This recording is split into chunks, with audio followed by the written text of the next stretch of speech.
Olá, Fernando. Boa tarde.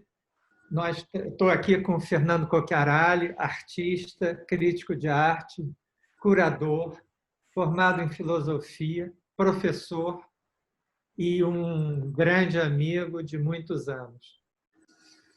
Obrigado por ter aceito essa conversa, Fernando. O prazer é meu, Laura. Eu só queria fazer uma pequena retificação. Eu sou tão artista quanto você é hoje em dia, porque nós fomos artistas na época que nós nos conhecemos. Pois é, Nós vamos começar. migramos para a parte mais, enfim, curatorial, institucional, etc. É só uma retificação. Vamos começar por aí, aliás. Eu expus, vou falar um pouquinho de mim, mas eu expus no MAN em 78, e era uma exposição que eu descobri que eu nasci no mesmo dia que o MAN foi decretado órgão de utilidade pública, e eu propunha, quer dizer, eu acompanhava ano a ano, de um modo satírico, e propunha a implosão do museu, que era um ato de você entrar nas estruturas, ver quais eram os pontos-chave da estrutura para interferir, e que seria o inverso da explosão dos anos 60, né, de atos contra a instituição. Então, é claro que a gente sempre busca coerência, né, na trajetória, mas até eu acho que tem alguma, porque eu acabei trabalhando em instituições. Uhum. Conta um pouco da tua exposição. Na minha exposição no MAN, Sim. eu era um artista que muito influenciado pela chamada arte conceitual. Sim. E depois de fazer experiências com várias mídias, o vídeo, desenho, nunca pintei, eu, eu cheguei à arte conceitual e trabalhava com verbetes de dicionário, quer dizer, a cabeça deles e o significado, embora isso possa parecer que eu era um cosutiano, eu não era, porque o meu uso dos verbetes era feito de maneira totalmente diferente. Eu fazia livros, né, em que eu escolhia um verbete, por exemplo. A primeira página tinha, eu usava o dicionário escolar do professor do MEC, então eu escolhia o verbete arte, recortava inteiro, arte, a palavra inteira. Arte é isso, isso e aquilo, tal, tal, tal. Recortava, colava num papel e a última palavra do verbete arte, digamos que fosse beleza, era o próximo verbete. E o dicionário ia fazendo esse jogo até que havia um momento, se a palavra fosse feminina, não existia o conceito no dicionário do feminino. Só quando a palavra principal era feminina. Não existiam também palavras no plural. Aí eu escrevi à mão assim: esse verbete não foi encontrado no dicionário consultado, que era o dicionário do MEC. Uhum. Então, eu fui fazendo um monte de relações desse tipo e trabalhos semelhantes, às vezes muito diferentes, e tudo isso. E a minha exposição no MAN foi ler o dicionário inteiro, esse dicionário mesmo, que eu cortava, era barato, comprava no MEC, e escolhi 1.146 verbetes ligados a profissões ou atividades. Tinha desde terrorista, tinha malabarista, tinha prostituta, tinha astronauta, tinha. E a minha ideia é que esses verbetes que estavam expostos num grande painel, presos por um preguinho assim, cada preguinho tinha vários verbetes iguais. A ideia é que chegasse, por exemplo, você, que era estudante naquela época, arrancasse o verbete estudante, jogava numa cesta de papel, depois vinha um advogado, vinha uma bailarina, sei lá o que, eu digo assim: foi visitado ontem por uma bailarina, 2 advogados, 3 médicos, não sei quantos estudantes. Só que aconteceu que eu não tinha previsto, mas tinha disponibilidade para catar, que as pessoas se tornaram aquilo uma relação lúdica. Então eu vi marido dentro da mulher muito controlador, o verbete detetive, mulher frustrada com a situação econômica do marido pegando malabarista, e virou um grande jogo. Então, a minha exposição foi baseada nisso. Mas aí, aos poucos, isso foi nos anos 70, eu me formei em filosofia em 78, e aí começou a acontecer o seguinte: a Anabela Geiger foi convidada para ter um livrinho naquela coleção ABC da Funarte, me convidou para fazer o texto. Eu fiz. Uhum. Depois, o Ives Machado foi fazer uma exposição na Galeria Saramenha, me chamou para fazer o texto, eu fiz. A Escila, que era uma artista que hoje mora na Itália, foi fazer uma exposição chamada História da Arte, me chamou o texto.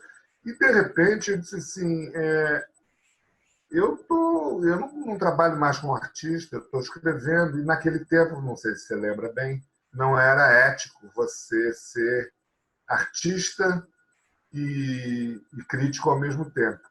Eu me lembro que o Frederico Moraes sofreu uma certa pinima das pessoas porque fez aquele audiovisual em que duas bobinas da Telerge, não sei se chamava assim, entravam na praia namorando num audiovisual.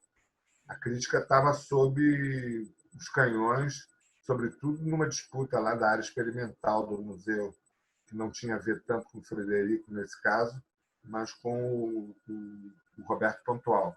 Sim.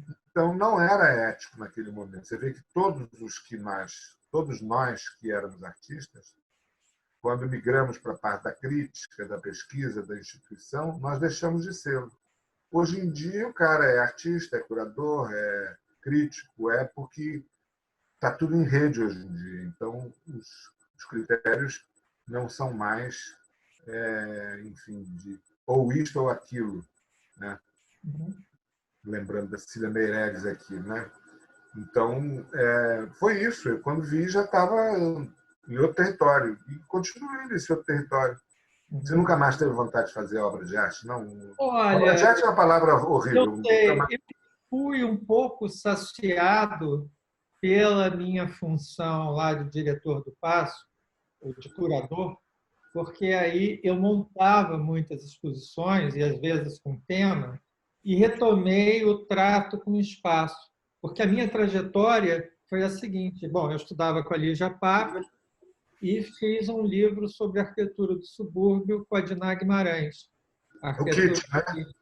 Exato. E aí que foi editado pela Funarte, em primeira edição, e aí nós resolvemos fazer o Museu Nacional. E o Museu Nacional te cobrava uma total adesão à antropologia, que incluía, no meu caso, não fazer nenhum trabalho sobre espaço, nem capa bonita eu podia fazer, porque tinha que seguir os padrões e tinha o rito de passagem.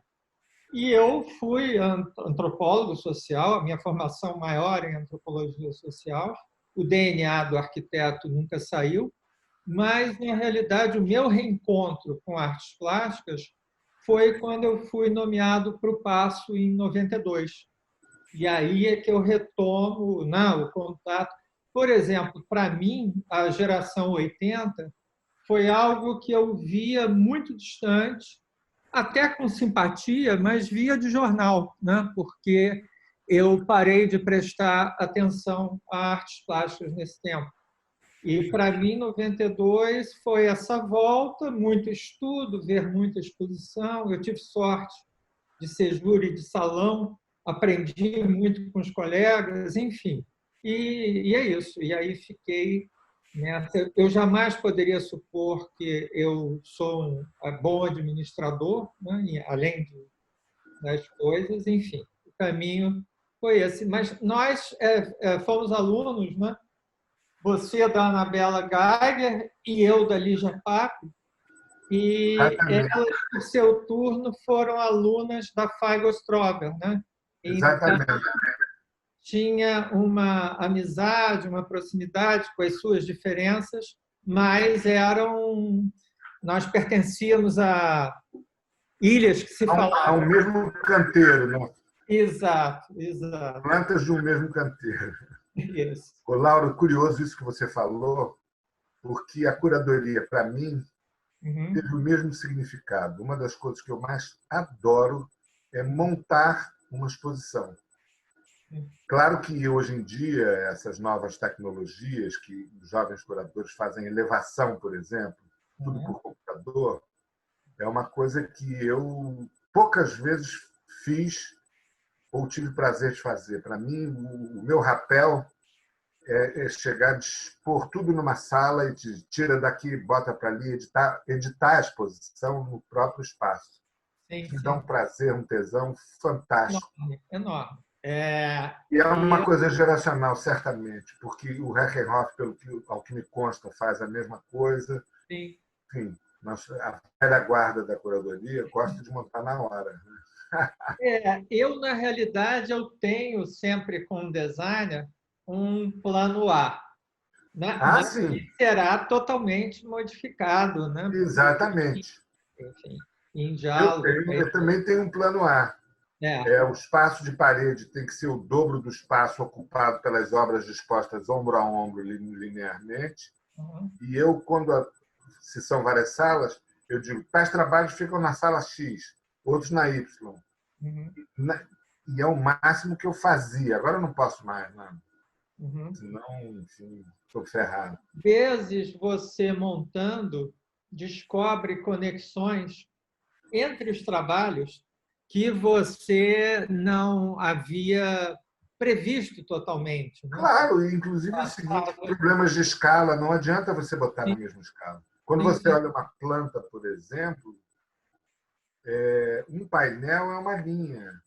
No Uhum. espaço, ele é uma muralha que cria um bloqueio visual. Então, você tem que prever essas coisas, mas não fechar definitivamente. Entendeu? É tão Agora, engraçado isso. é curioso, né, Fernando, que nesse tempo que nós estamos falando, de meados dos anos 70, final dos 70, não havia ainda a palavra curador, né? Não, E eu me lembro que a Lígia Pape tinha um certo desprezo por artista que pedia uma crítica para colocar no catálogo. Era como se o crítico roubasse a voz do artista.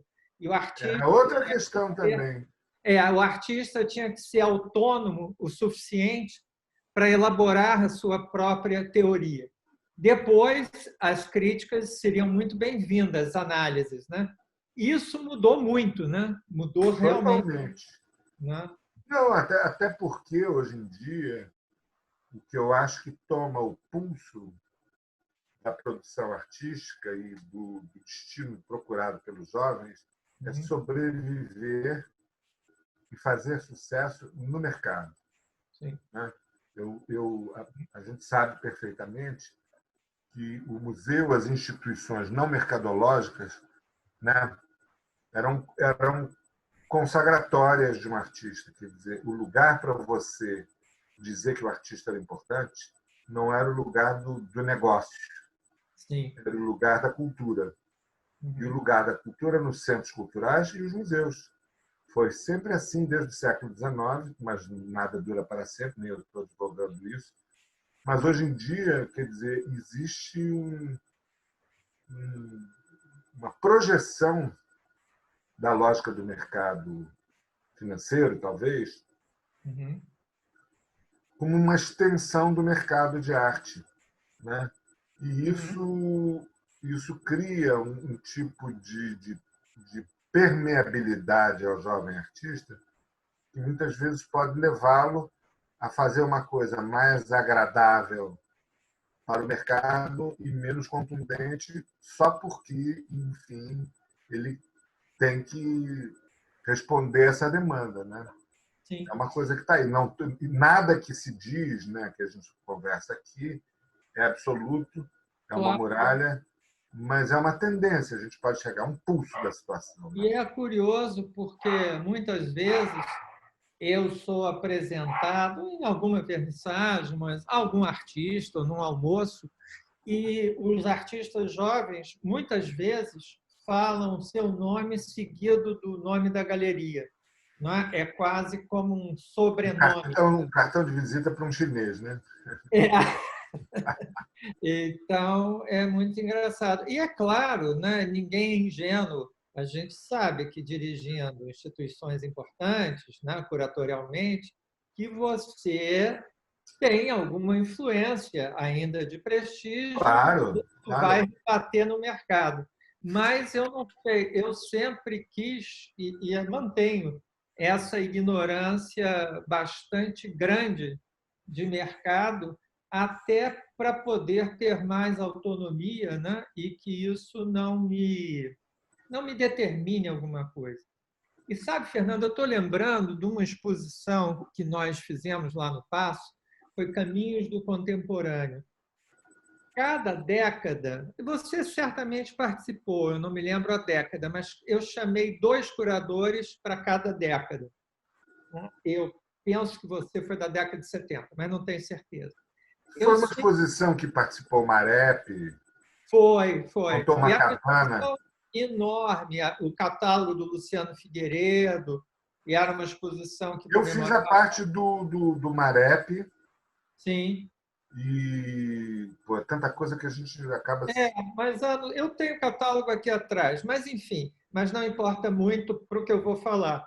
E é curioso porque nos anos 60, né, havia 2 curadores, um até era o Paulo Venâncio Filho, e a outra não me lembro, mas eles fizeram a seleção dos anos 60.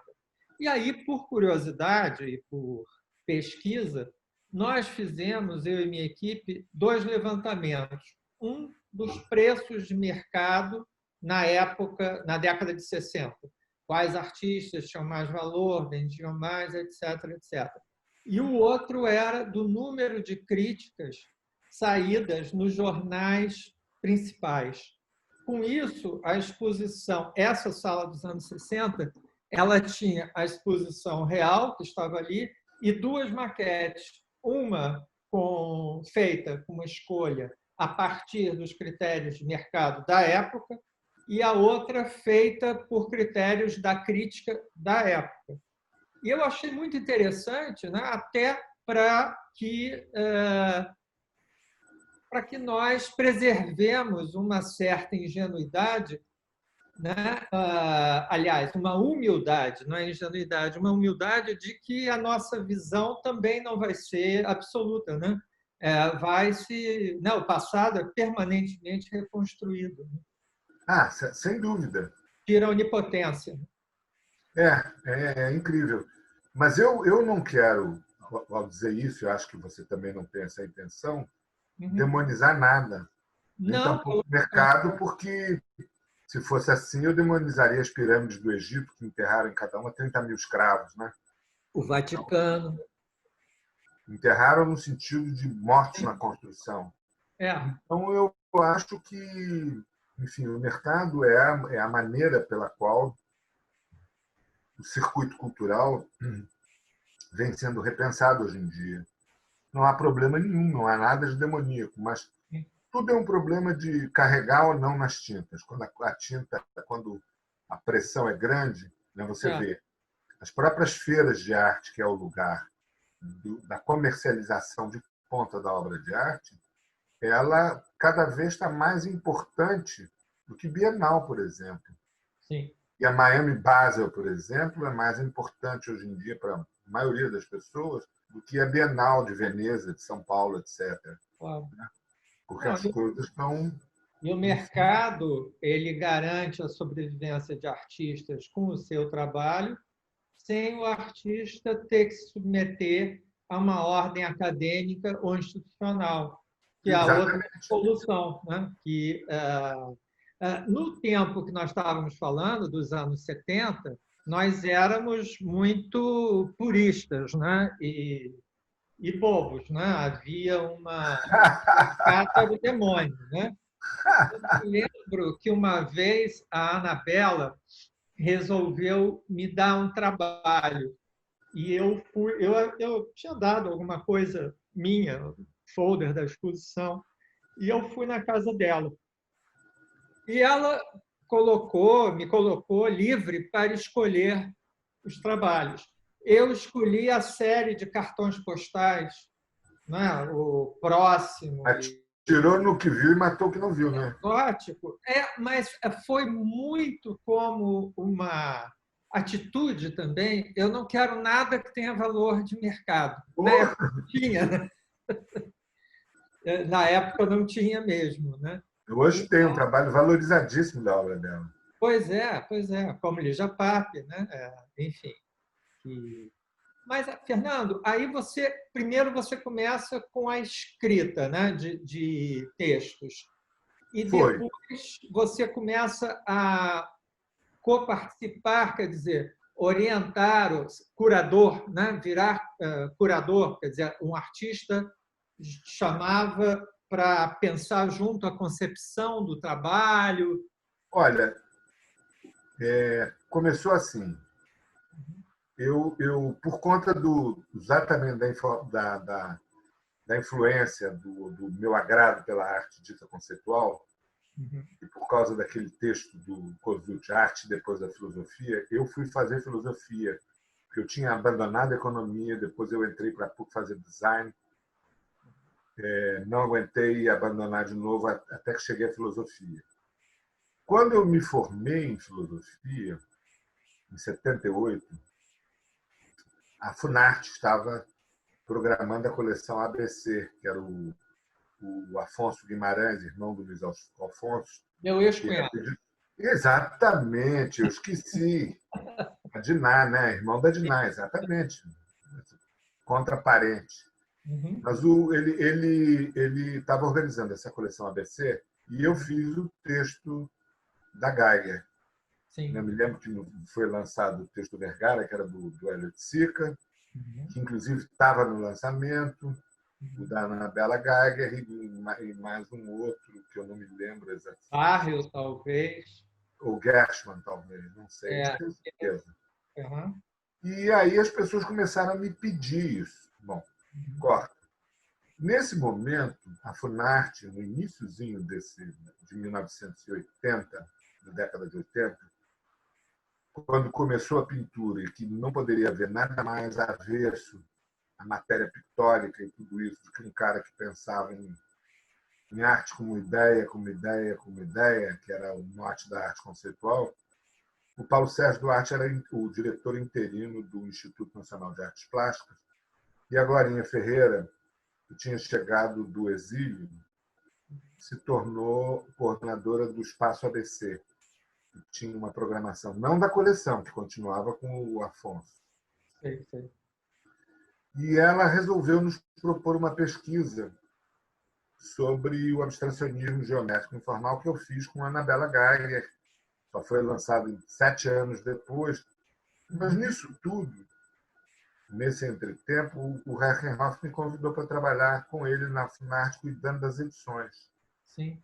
E eu ia dar pitaco nas exposições, a gente era jovem, e ele, quando o Ronaldo Brito lançou o Neoconcretismo, ele pediu que eu fizesse uma curadoria, nem sabia o que era isso. Mas a minha primeira curadoria mesmo foi em 81, a coleção Gilberto Chateaubriand, que vinha o Conselho Internacional do MoMA visitar o Brasil e o Gilberto Chateaubriand era o conselheiro, era do Comitê Internacional, Uhum. que eram colecionadores, pessoas, enfim, dessa área, e que sempre tinham um anfitrião num país que eles visitavam. E no Brasil foi o Chateaubriand. Sim. Então, o Nascimento Brito, o Dr. Brito, ofereceu, uma estava meio que fechado, tinha restaurado, né? Sido restaurado já, mas não tinha programação. Uhum. E fizemos uma exposição que ocupou o segundo andar inteiro, chamada Do Moderno ao Contemporâneo, eu e o Wilson Coutinho. Uhum. Depois eu soube que tinha sido o Adriano de Aquino que nos havia indicado. Sim. Né?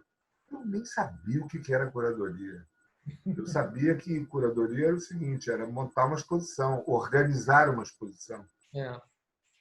O prócer da curadoria, que é o Harald Zeman, que fez Quando as Atitudes se Tornam Forma, na Kunsthalle de Berna, ele não usava essa palavra, ele usava o seguinte: eu sou organizador de exposições. Sim. Né? Então, fiz uma, aí depois eu fiz outra, e outra, e outra, e outra. Como em 83 eu entrei para a Funarte para cuidar das edições, isso que eu já havia mencionado, Uhum. eu comecei também a fazer curadoria e fui. Escrevia para aquelas revistas Guia das Artes, eu leria.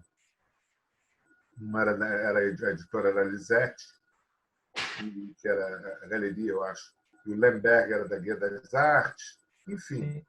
E quando você vê e olha para trás, você diz assim, opa, já não estou naquela estrada em que eu comecei essa viagem. Uhum. E foi assim que aconteceu. Não fiz curso específico nenhum, entendeu? Eu acho que o curso de curadoria, que agora também virou uma profissão, e é uma profissão, não estou querendo também diminuir, mas eu acho que o curador, um cara que entenda pra cacete de arte, frequente, tem um hábito constante de ver exposições e tudo isso, ele está apto a ser um organizador de exposições. Entendeu? A curadoria virou tudo, né? É, Curadoria de um concerto, curadoria de não sei o quê, entendeu? curadoria de sobrancelhas, né? Bigode, Eita! é como design, né? Pois é, Design, cílios, né? Por aí vai. pois é, pois é. Não, Mas isso é uma transição, uma gigantesca transição. Olhando para trás, sim. se a minha primeira curadoria foi em 81, ela tem 30 e... O ano que vem faz 40 anos Uhum, uhum. de prática curatorial. E o Frederico de Moraes, por exemplo, no MAN, né, quando ele dirigiu, né, o setor de artes plásticas, ninguém o chamava de curador, né, mas é o que É, é, né? É o que é. claro, na Ele, prática era isso que ele fazia. sim, sim. Né? Mas Agora, ela virou mais do que uma profissão muito bem definida, ela sim, virou um lugar da construção de um personagem, um senhor curador, tem um physique de role, sim, tem sim. certos hábitos, e muitas vezes se dão mal com a academia, porque Uhum, foi criado um outro tipo de saber, que uhum, não é o da academia, mas que é um saber das exposições, dos contatos, das relações. Parece que é um novo saber sobre a sociedade, tudo isso, uhum, cujo lugar não são mais os departamentos universitários. Também isso não é uma crítica, é uma constatação, sim, porque os poderes são manejados em torno dessas coisas, entende? sim. Agora, o mundo gira e a luz está na roda, as coisas, enfim, estão Muda, sempre assim, sobretudo numa sociedade dinâmica sim. como é a do capitalismo. Né? Não estou E dizendo até justo, é dinâmico. interessante que haja várias versões, vários É poderes, lógico, né, no lógico. campo, né? Agora, por vezes também o curador é alguém que tem questões, né, uma questão, e Isso. que escolhe, né, as obras e os artistas para ilustrar essa questão, né? É um Ele estilo próprio, né? É uma ele espécie passa de estilo próprio. O fulano de tal é o artista de não sei o quê. é, O é, curador de sei lá de quê. é. Por vezes, eu não sei, eu posso falar, porque acho que eu posso me considerar curador também, por vezes me incomoda uma exposição na qual essa questão do curador, na questão pessoal, intelectual do curador, está por demais explícita, né? E quase que abafa os trabalhos. Eu acho que tem uma não pode passar de um determinado tom, né? Quer dizer, Pois é, claro mas que pode qual é passar. esse ponto, né? Qual é? Esse ponto acaba sendo alguma coisa a critério de cada um, entendeu? Uhum. Porque o curador ele tem hoje em dia se assim como na história acadêmica você fala assim, aquela Anne-Marie Ganheban, especialista em Walter Benjamin. Uhum. Fulano de tal, Roberto Machado, durante muito tempo foi especialista em Foucault, Deleuze, Guattari, etc. Uhum. Você tem uma curadora que é uma curadora das questões, enfim, da África, ou, enfim, arte contemporânea africana ou não. Sim. Então, há uma, como é que se diz, consolidação de áreas que emprestam sentido e justificam a prática curatorial Uhum. pelos territórios de saber que elas engendram. Com Não acho certeza. nada de errado nisso. Não, nem eu tampouco. Aliás, Mas eu acho que, talvez por uma coisa geracional, Uhum. Todo especialista, para mim, uma imagem é uma espécie de mergulhador, né? Uhum. O que caracteriza o mergulho do mergulhador é que ele é a projeção de um ponto, ou seja, o próprio corpo dele do mergulho, que vai em linha reta e atinge uma projeção da superfície de onde ele pulou ao fundo da água em que ele está mergulhando. Mas existem também pessoas que são patinadoras, ou seja, que celebram a complexidade da superfície. Não tem problema nenhum. Uhum. Eu me sinto mais patinador do que mergulhador. E tem o nadador, né? Que vai vendo o Hein? fundo. E tem o nadador, né? Tem o nadador, tem Vai vendo o fundo. o navegador. Você tem um monte de possibilidades, mas isso também, como tudo que é novo, que é proposto, que todo mundo passa a se referenciar a partir daquilo, isso cria uma espécie de academização, entendeu? Sim, sim. Porque E, as pessoas querendo pertencer a uma coisa que é isso, uhum. né? Elas acabam perdendo a mão. Mas isso não é julgamento meu. Isso tem a ver com o modo pelo qual eu filtro minha, minha navegação pelo mundo que a gente vive. E eu acho, quer dizer, um dos poucos pontos que eu ainda sou maoísta, o único ponto, que eu acho que todas as flores floresçam, né? Eu acho É, que essa é. multiplicidade, né, Que vem do... era, como era o nome do livro? Era que nasçam sem flores, que compitam sem histórias, sem escolas ideológicas, alguma coisa assim, mal sempre no livro. Sim. Fernando, voltando à Funarte, a Funarte, quer dizer, num determinado momento, você passou a dirigir o setor de artes plásticas da Funarte, né? Você Foi liderou. no período em que ela foi na era Collor, justamente no momento em que ela levou o primeiro grande golpe. Ela foi criada em 75, em 83 eu entrei. E como era o Roberto Parreira ainda, que tinha sido o mentor e criador da Funarte, né, no período da abertura política, né, inclusive a pedido da Malha Lucy Geisel, que era filha do Geisel, mas foi minha colega, uma pessoa muito bacana, Uhum. sabe? Com aquela postura bem calvinista, assim, não sei se calvinista ou protestante, tal, mas era uma pessoa absolutamente rigorosa nos pontos de vista dela e tal. E gerou a música do Chico Buarque, né? Você não gosta de mim, mas sua filha gosta, É. exatamente. É...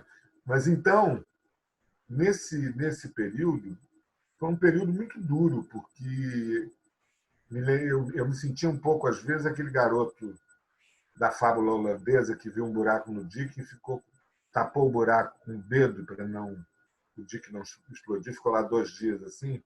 Não tinha dinheiro nenhum para fazer nada, você estava no passo, né? Você tinha uma autonomia muito maior do que qualquer pessoa que trabalhasse no meu cargo na Funarte, porque entre mim e o presidente da Funarte você tinha pelo menos umas 3 ou 4 mediações.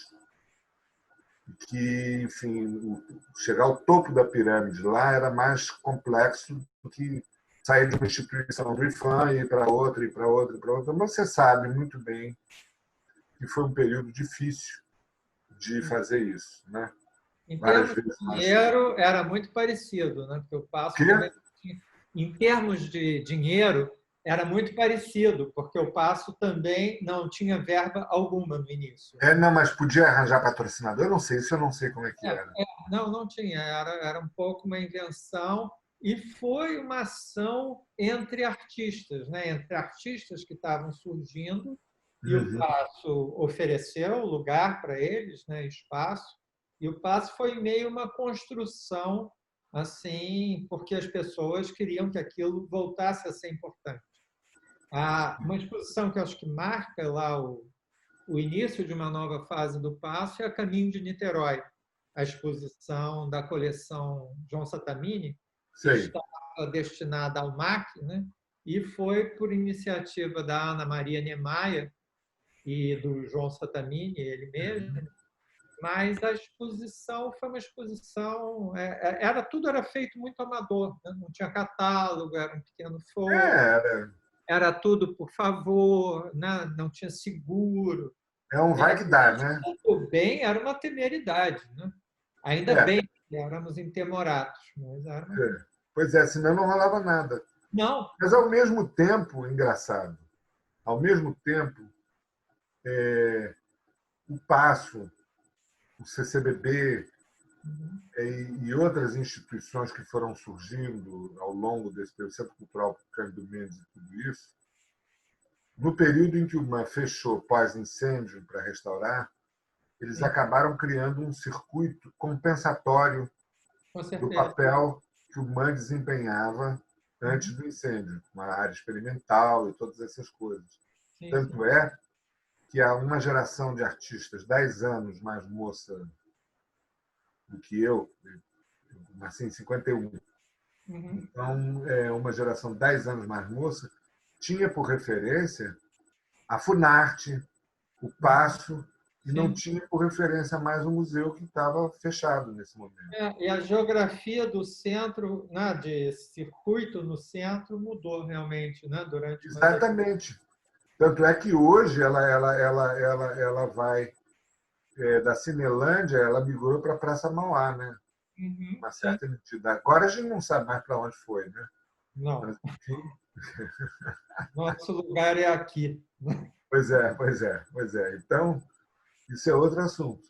Mas mas é incrível, porque todas as coisas passam, né? Sim, Passam mesmo, sim, sim. mudam. As E, circunstâncias mudam e eu acho que a atitude correta não é de resistir, né? É de compreender em algum momento em que consiste essa mudança, né? Para poder participar dela de alguma maneira construtiva, positiva e abrir caminho, até porque a garotada que não tem essa experiência histórica, ela será o fundamento de uma nova experiência histórica daqui a 40 anos. sim, sim. Não sabe disso, como é que vai ser, né? Mas Não, certamente podemos supor isso, né? com certeza. Com certeza. Enfim, E agora, na Funarte, você teve ocasião de ter uma visão nacional, né? Quer dizer, isso foi uma coisa importantíssima. a partir de um determinado momento, não eram mais só artistas prioritariamente do Rio ou de São Paulo, e passou a ter uma abrangência nacional, né? E você fez parte desse processo, né? Fiz. Na verdade, quer dizer, esse processo ele começou com os salões nacionais de artes plásticas. O Salão Nacional de Artes Plásticas foi criado em 1975, se eu não estou enganado, pelo Instituto Nacional de Artes Plásticas. Foi transmutado, mudou de nome, tudo isso. Ele era o evento cultural mais antigo do país. Sim. Ele é herdeiro direto das exposições gerais de belas artes, que começaram em 1840, sob os auspícios de Dom Pedro II, né, que pagava do próprio bolso os estudos de Vitor Meirelles, Pedro Américo, ou na área de música, Carlos Gomes, etc., na Europa. E ele foi sendo adaptado. Depois das exposições gerais de belas artes, exposições nacionais de belas artes, o Salão Nacional de Belas Artes, depois a experiência do Lúcio Costa em 1930 e pouquinhos, que fez o Salão Revolucionário de 31, e ele chega a 75. Nessa época, todos os salões, quase todos os salões, praticamente todos os salões, à exceção de uns poucos, como o Salão do Rio Grande do Sul, mas o Brasil tinha salões regionais e a participação era restrita aos habitantes daquele estado Sim. ou daquela região, né? E com o Salão Nacional, as premiações do Salão Nacional, houve uma nacionalização de todos os salões antes regionais, ou seja, o Salão da Bahia, por exemplo, né, se tornou um salão cobiçadíssimo, tinha os maiores prêmios do Brasil. Isso que é 20 anos atrás, 20 e tantos anos atrás, o prêmio era de 20 mil reais, 10 mil reais, sei lá, uma fábula. Não sei quanto era exatamente. Então, o que aconteceu? Com a nacionalização de todos os salões. Um carioca podia expor em Pernambuco, em Belém, em Porto Alegre, um gaúcho podia ser uma troca. E a nave-mãe era o Salão Nacional. Com isso, os artistas, todos jovens, tinham um estímulo para viajar. O cara de Pernambuco ia para Minas, de Minas vinha para o Rio de Janeiro, e por aí vai. E isso nacionalizou os contatos entre os artistas das diversas regiões. Criou uma comunidade de artistas que tinham cara. Quando você queria falar com um determinado artista de um estado, você é artista jovem, você pegava o que tinha na época, um telefone, entendeu? Ligava e dizia: oi, Laura, tudo bem? Eu disse: oi, Fernando. Duas pessoas que conhecem, que tomaram chopp junto em alguma ocasião, ou várias vezes. Construiu uma afetividade, laços, e que tornou essa diáspora da produção brasileira uma coisa muito mais contaminada por influências recíprocas. Sim. Então, a ideia de que mídias experimentais e todas essas coisas eram um apanágio do Rio e São Paulo foi por terra. Você tem, enfim, artistas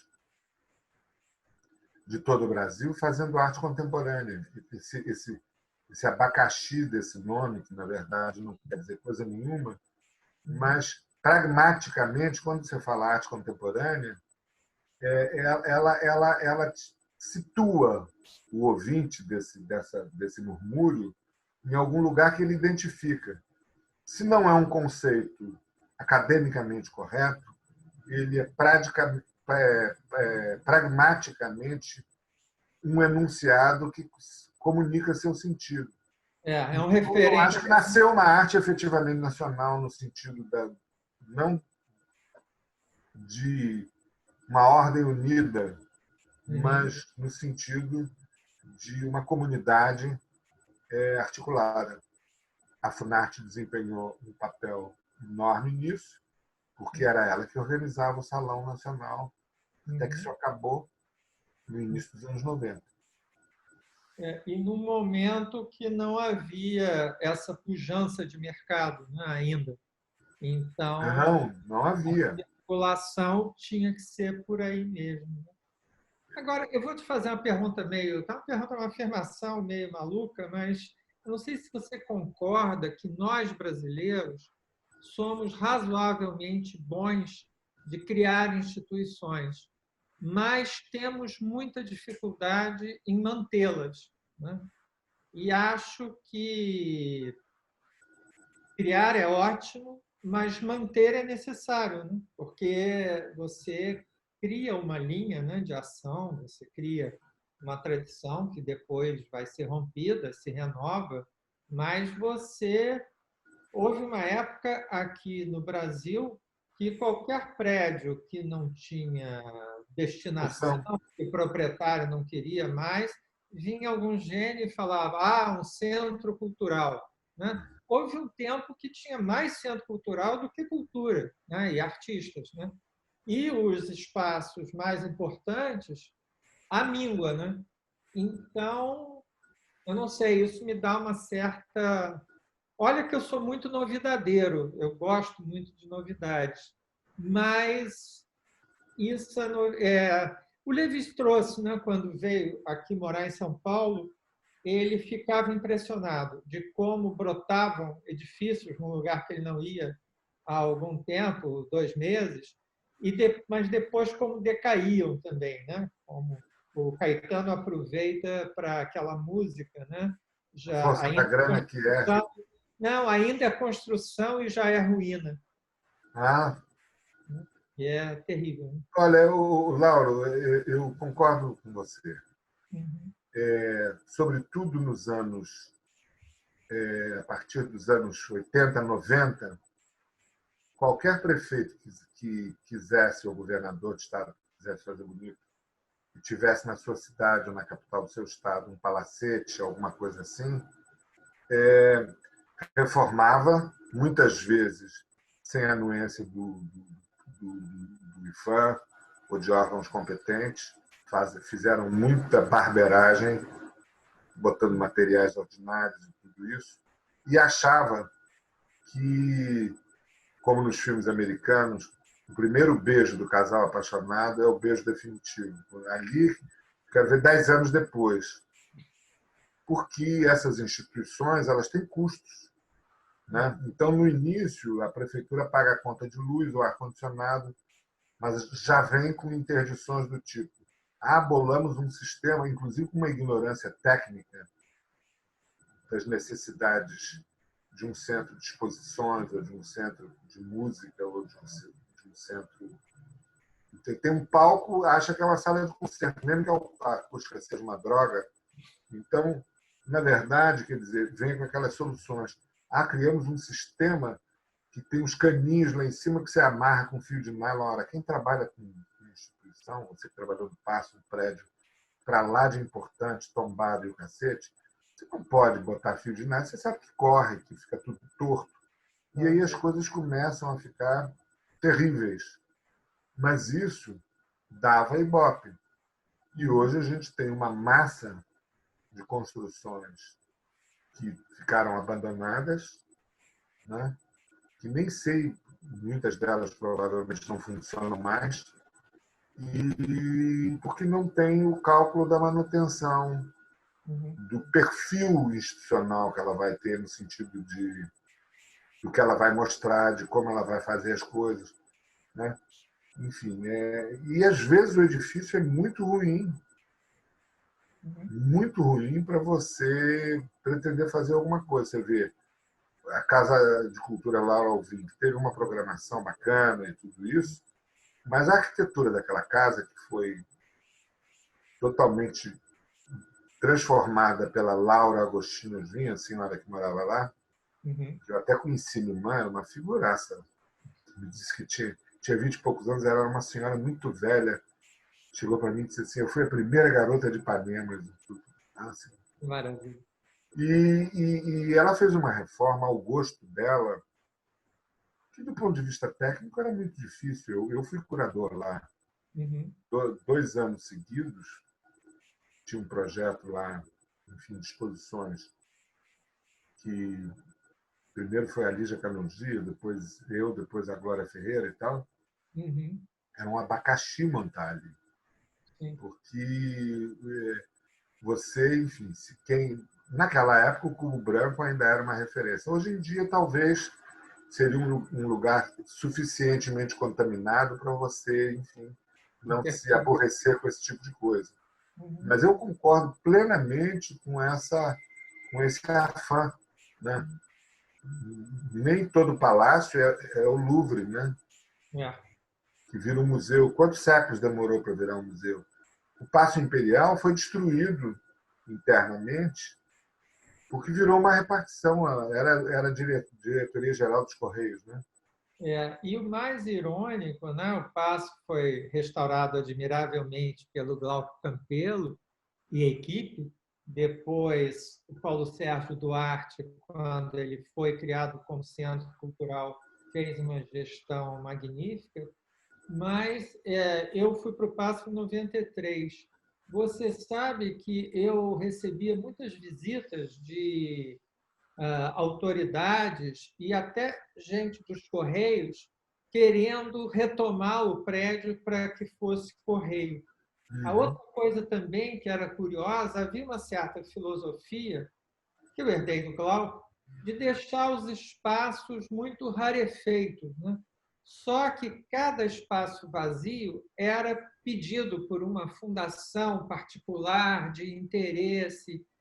Então, é uma coisa... O brasileiro tem medo do vazio, né? Eu acho, do espaço vazio. Eu sei o brasileiro e a natureza, né? Na experiência do cuide e dorme mesmo. Agora, Você sabe que o meu avô, o pai da minha mãe, Aham. trabalhou naquele prédio, ele era um dos diretores dos Correios na época, década de 30 e 40. Eu não Ah, que sei legal. exatamente o que fazia lá, mas eu Os sei que ele pais, trabalhou lá. os pais do Nonato, que trabalhou no IFAM e no Paço, o pai e a mãe trabalhavam e se conheceram lá. Tem Agora, Fernando, mudando um pouco, a arte brasileira, vamos chamar contemporânea, né? Ela tem uma qualidade extrema, né? Ela tem uma qualidade, sem dúvida alguma, internacional, né? Talvez porque não precise de tantos meios assim para ser feita, uma vanguarda pode surgir numa periferia, né?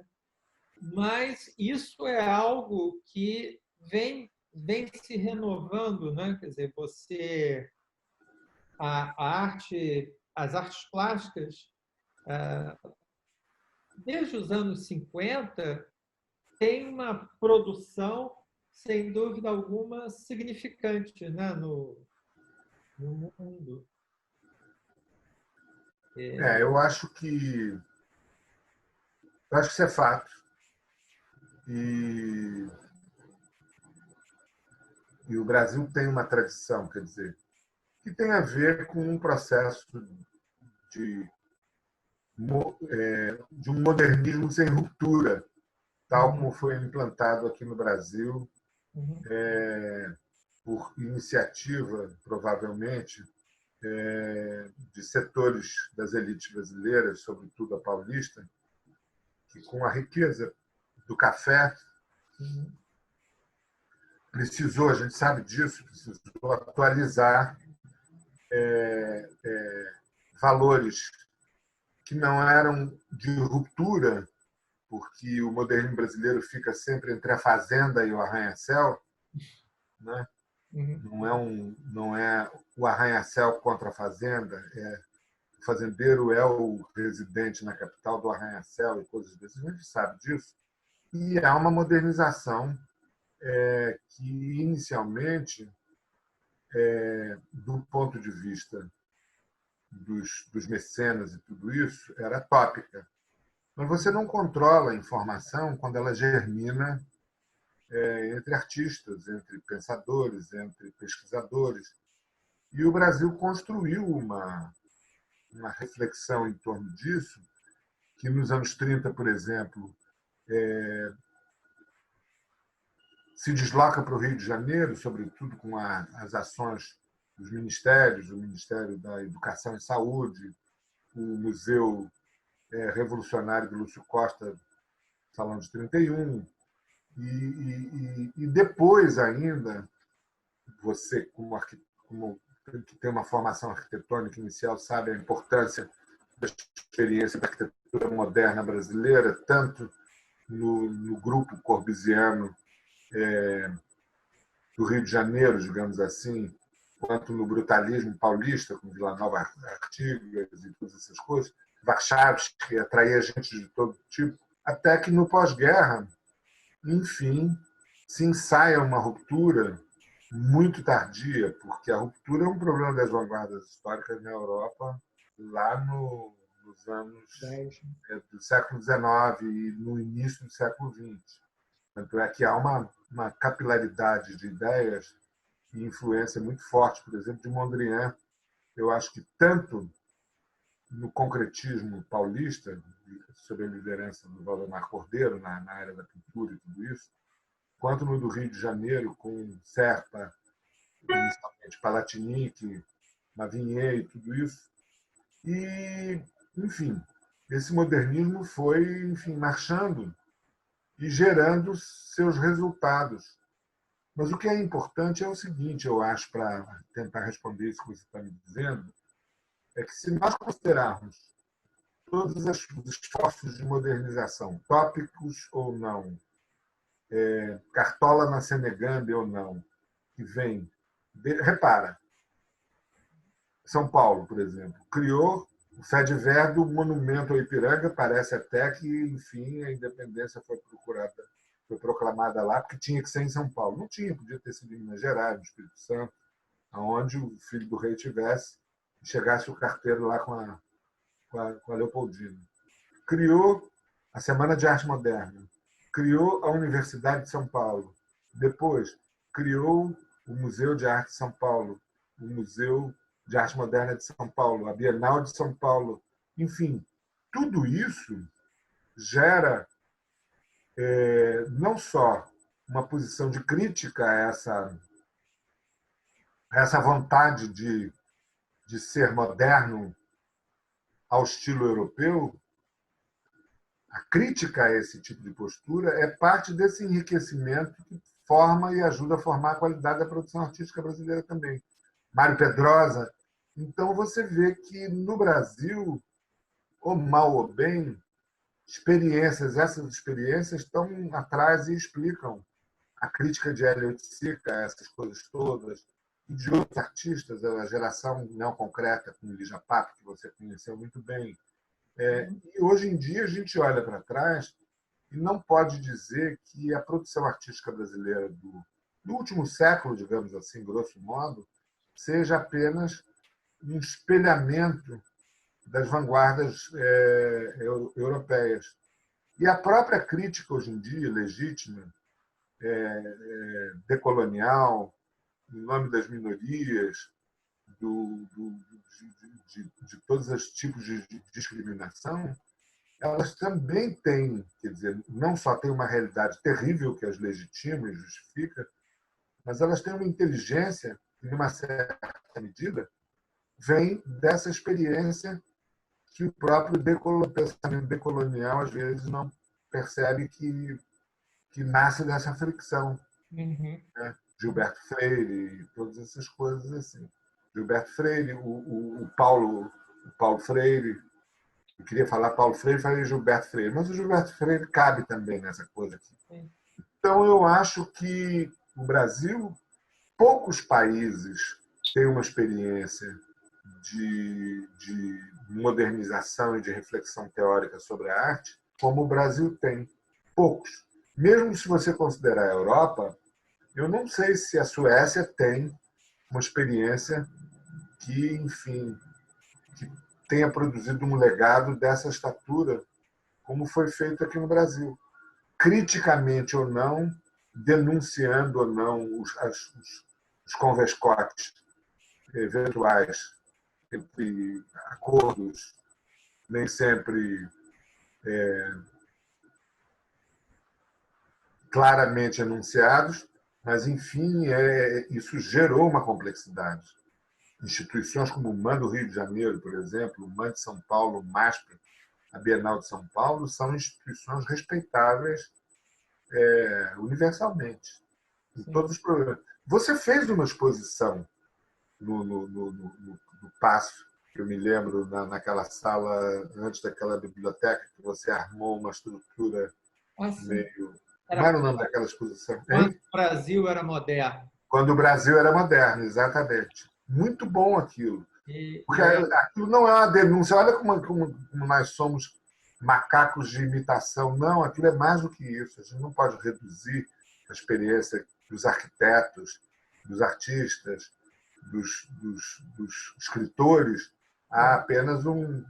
E isso estava muito interligado, né? Que é algo muito bom, né? Quando você não tem só ilhas, né? Estanques, né? Quando você tem a comunicação dos meios, né? Claro que cada meio é específico, mas é fundamental. Ali nós comparávamos as transformações da cidade do Rio de Janeiro aos movimentos artísticos, né? E também mostrava quais tinham sido os personagens. Né? E essa capacidade também que todos temos, né, de ressignificar, né, quer dizer, obras mais antigas, retomar diálogos, né? Por exemplo, eu não sei se eu estou certo, mas a geração 90, eu acho que é muito mais referida aos anos 70 do que aos 80, por exemplo. Não são ondas que tem, né? Enfim. Sim, sem dúvida. Porque a geração dos anos 80 foi uma geração que retomou uma mídia que já estava bem, enfim, que aparentemente poderia, enfim, confirmar a hipótese da morte da pintura, né?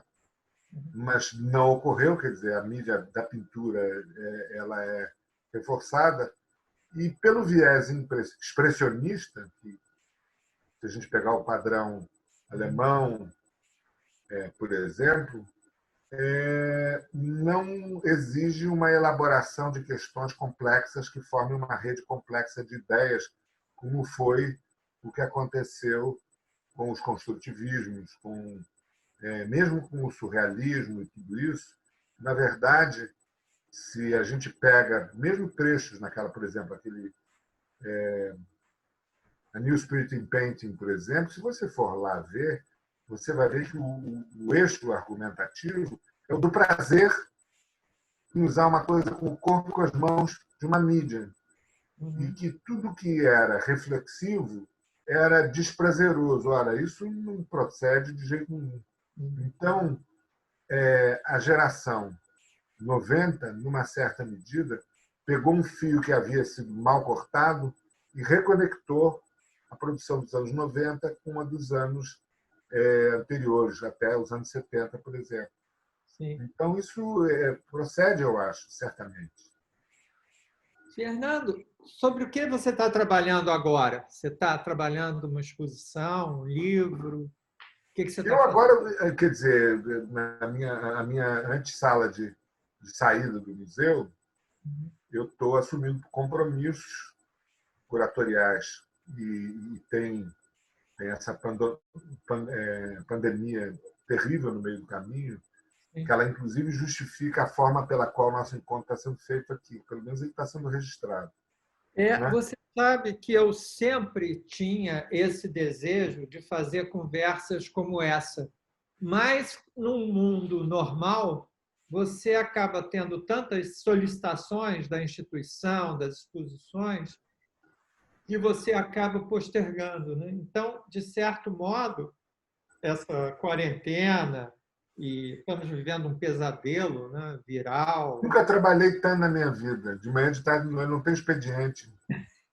mas deu essa janela para poder fazer essas conversas, né? E o que a gente acaba que estamos constituindo um acervo bem razoável, né, Pois é, do pensamento crítico, artístico, né? pois De é. Você sabe, instituições. antes, depois eu respondo rapidamente aquela pergunta que você havia me feito, mas isso que você acabou de dizer, o uso social dessas mídias pela garotada toda e tudo isso, ele celebra a comunicação efêmera, celebra o momento, né, que a quantidade de informação que existe postada nas redes todo dia, WhatsApp, tudo isso, qualquer documentação que venha a ser feita será sempre seletiva, mas ela está permitindo também a organização de um acervo dirigido, claro, como esse que você está fazendo, que pode servir como fonte primária no futuro, excelente para pesquisa, para todas essas coisas. Né? Então, você perguntou o que eu estava fazendo. Então, eu trabalho com a Fernanda Lopes, lá no museu. Né? Nós trabalhamos de igual para igual, no sentido, quer dizer, eu sou curador-chefe, talvez por antiguidade, por talvez experiência e tal. Mas, na verdade, as curadorias nós sempre assinamos juntos, mesmo quando uma curadoria específica é trabalhada mais por ela do que por mim, ou, ao contrário, mais por mim do que por ela. Né? Então, nós temos aí no ar algumas exposições do acervo, não tem jeito, né? Não tem. Temos a exposição do Hélio de Sica, que não se sabe quando poderá vir, do MASP de São Paulo. Né? Na verdade, é o seguinte: tem uma exposição chamada Campos Interpostos, cujo mote foi, enfim, uma sugestão do novo diretor, do Fábio, para ser um contraponto à exposição dos Campana, que, pelo objeto, né, design, é uma coisa entre a parede, e disse, faça uma exposição sobre fachadas. E ela virou uma exposição onde a fachada vira uma espécie de análogon do plano pictórico, e que a pintura, a perspectiva, etc., desdobraram isso de várias maneiras. Então, uma exposição numa área pequena, mas tem 60 obras, está meio saturada, em que eu estou experimentando uma coisa que sempre me convoca, porque a ideia de que tudo precisa de um texto para explicar, eu sou um pouco reativo a isso, porque eu acho que não é a arte não é uma língua estrangeira, não é grego, que eu preciso traduzir para o português para entender. Eu acho que ela é uma outra maneira de dizer coisas que tem possibilidades que a palavra escrita não tem, assim como a palavra escrita tem possibilidades que uma obra não tem, por isso é que existem livros. Qual é a correlação que existe entre palavra e imagem? Né? Eu tenho muito interesse em pesquisar esse tipo de coisa, e nessa exposição eu estou botando isso em pauta. Tanto é que toda a exposição é pontuada por citações privilegiadamente escritas por artistas, embora tenha por teóricos também. Então, por exemplo, a primeira citação é do Alberti, é de 1400 e não sei o quê. Depois veio Leonardo da Vinci, falando o quê? Falando de perspectiva, que tem a ver, em último caso, com fachada também. Claro. E vamos indo até chegarmos às obras mais recentes. Essa é uma delas. A outra é uma exposição que vai anunciar a doação de 5 cosmocópias em foto, que a família de secretária doando para o museu, elas têm 1 metro cada uma.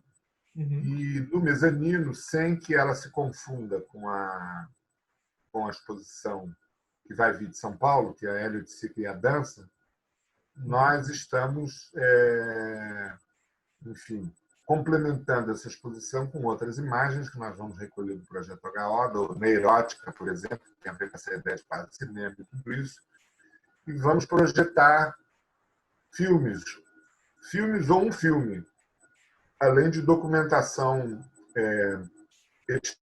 epistolar ou não, as vitrines, para criar uma experiência multimídia, não na situação tecnológica, mas na situação de você ter cartas, você ter alguns vídeos, ter fotos, e, enfim, essas coisas todas. Então, estou cuidando disso. Depois disso, eu devo sair em outubro do museu. Depois disso, eu vou, enfim, eu vou fazer um monte de freelancer e tal. Eu me aposentei o ano passado, né, na Funarte, mas não dá. Eu tenho que trabalhar. Trabalhar, vagabundo. Então, é o que eu vou fazer. E você é um excelente professor, né? Vários amigos meus sempre falam que foi o melhor professor que já tiveram de história da arte, vários. Eu sou de uma família. Você sabe que quem não me. Muitas vezes as pessoas me chamam de professor, não é o seu caso, evidentemente, eu sinto que há uma intenção de dizer: fica aí nesse patamar, seja só professor. Mas eu não consigo. Meu pai era professor, minha mãe era professora, a mãe da minha mãe era professora, a sogra da mãe da minha mãe era professora. Então, é professor, dar com o pé é uma coisa que está, enfim, na experiência familiar. Eu gosto muito da aula. O outro prazer que eu tenho é dar aula. E é visível o prazer que você tem da exploração, de falar, de levar para vários campos de análise, né? É um prazer te escutar. Prazer é conversar com pessoas que se conhecem que eu conheço há tanto tempo, e a gente ficar puxando o fio de Ariadne desse labirinto de Creta aqui. Pois é. Fernando, poxa, muito obrigado mesmo. Abração, brigadíssimo. Muito obrigado, tá? Eu que agradeço. Um grande abraço. Tchau, tchau. Tchau, tchau. Não pode se cumprimentar, faz um namastezinho assim. Assim é melhor. Tchau, querido. Vou Tchau. desligar, tá? Tchau, Abraço. tchau.